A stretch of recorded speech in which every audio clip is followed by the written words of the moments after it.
Ce matin, c'est le père Denis Ledogard, assomptionniste et aumônier d'hôpital, qui prononce l'homélie.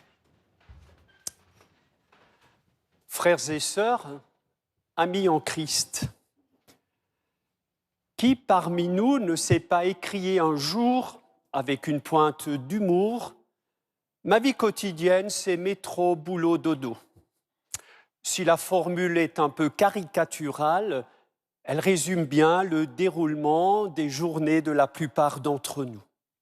Et dans l'évangile de ce jour, Jésus nous décrit le portrait d'une journée type de Jésus. Pour la mémoriser, je vous propose un moyen simple qu'utilisaient nos professeurs pour nous aider à retenir facilement les cours de médecine. La règle des 3 commandait l'action d'un tonique cardiaque. Il régularise, il renforce et il ralentit le cœur. Celle des 3 C établissait la conduite à tenir lors des premiers secours. Rappelez-vous, coucher, couvrir, calmer. Dans le même ordre d'idées, pour nous souvenir de l'activité journalière de Jésus, je vous propose la règle des 3 P. Présence, prière, parole. Commençons par la présence. Car dans l'évangile de Marc, Jésus n'entame pas son ministère par la parole, mais par le toucher. Jésus s'est toujours montré très proche de la vie des gens. Aujourd'hui, il s'arrête avec ses disciples dans la maison de Simon. Ils arrivent à l'improviste et trouvent la belle-mère de Simon-Pierre couchée au lit avec de la fièvre.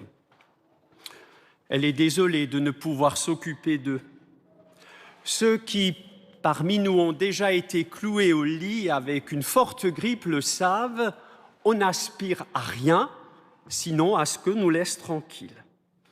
Alors, observons Jésus face à la malade. Il est touché au fond de lui-même, il s'avance doucement, il prend délicatement la main et il la met debout. Quel beau geste familier, amical et humain qui manifeste la tendresse de Dieu. Mais cette attitude de Jésus n'est pas isolée. Il est allé au contact de toute l'humanité souffrante. Frères, sœurs, amis, dans la détresse, si aujourd'hui Jésus saisit la main fiévreuse de la belle-mère de Simon, et si demain il touche la chair putride du lépreux, combien plus il posera sa main sur ta blessure et l'apaisera avec un baume de douceur. Oui, d'ailleurs, les gens l'ont bien compris, Marc nous précise, la ville entière se pressait à la porte. Pour Jésus, la présence aux autres prend racine dans la prière, une autre activité de Jésus. Bien avant l'aube, Jésus se rend dans un endroit désert pour parler, échanger avec son Père. Après la proximité harassante au service des malades et des possédés, Jésus a besoin de prier longuement, dans le silence qui régénère.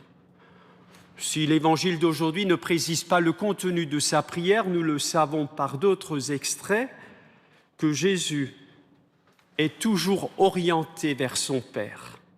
Il recherche des moments d'intimité qui appartiennent à son jardin secret. Une prière remplie d'abandon à la volonté de son Père. Jésus, en prière, c'est l'humanité qui rencontre Dieu. Frères, sœurs, amis, qui connaît la souffrance de la dépendance. Tout à l'heure, tu recevras la communion dans ta maison de retraite. Souviens-toi, un jour, Jésus a prié pour toi. Présence, prière, voici la parole.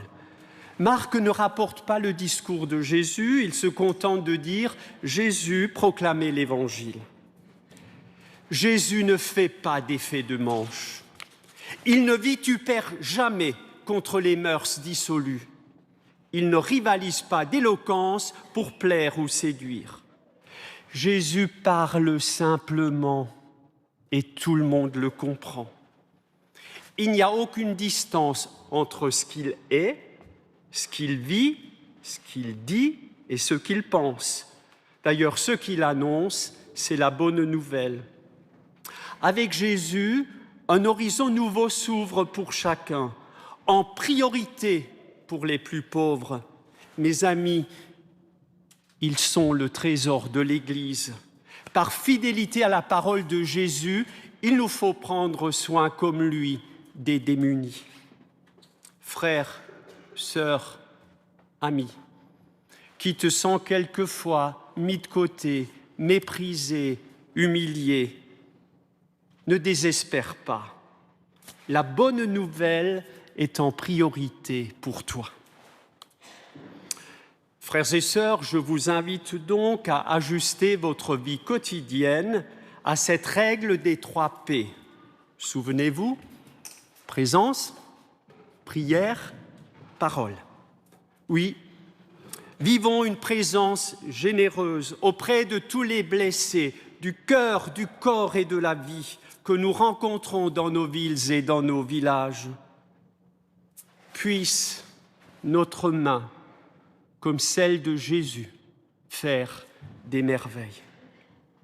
Dans le brouhaha quotidien, accordons-nous une pause pour un temps de prière.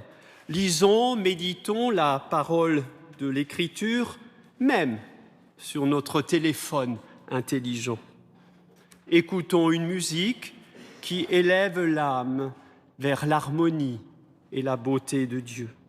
Enfin, puissions-nous proclamer la parole à l'image de Paul et faire nôtre son cri « Malheur à moi si je n'annonce pas l'Évangile ». Frères, sœurs, amis, reste un passionné de Jésus et de l'Évangile. Et souviens-toi que présence, prière, parole étaient son métro, boulot, dodo. Amen.